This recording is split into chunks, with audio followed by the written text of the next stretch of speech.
In example 2, we're going to determine what kind of sequence is involved with 3, 5, 8, and 13. Let's start this process to see if there is an adding-subtracting pattern. So to get from 3 to 5, what can you add? That would be adding 2, okay? And if you're not certain how we did that, you would say a sub 2 minus a sub 1. So my second term minus my first term, 5 minus 3 is 2.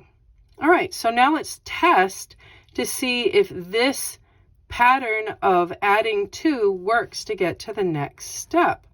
So 5 plus 2, what does that make?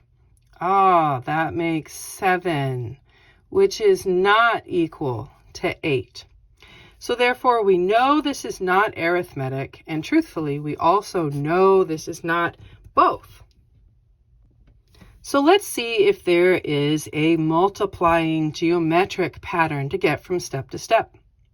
So to get from 3 to 5 by multiplying, that doesn't come naturally as we think about it. So let's use our rules of how to process through, which is dividing my second term by my first term. So my second term is 5, my first term is 3.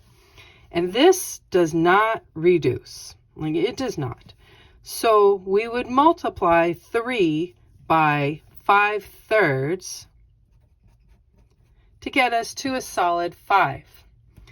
Well, if you don't want to multiply a fraction to an integer, if that is not a strength that you feel that you have, you can test to see if we have the same pattern from the second step to the third step. That is another way to process through this.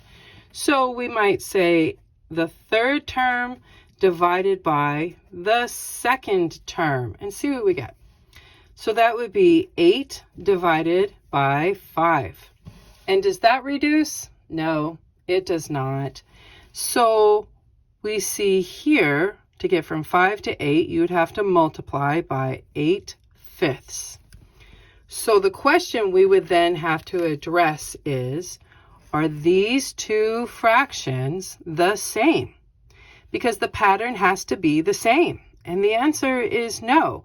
5/3 is not the same as 8/5. So it's not, meaning it is not going to be a geometric pattern. Since it's not arithmetic, it's not geometric, it's definitely not both of them. That means it is neither an arithmetic nor geometric pattern. And there you go.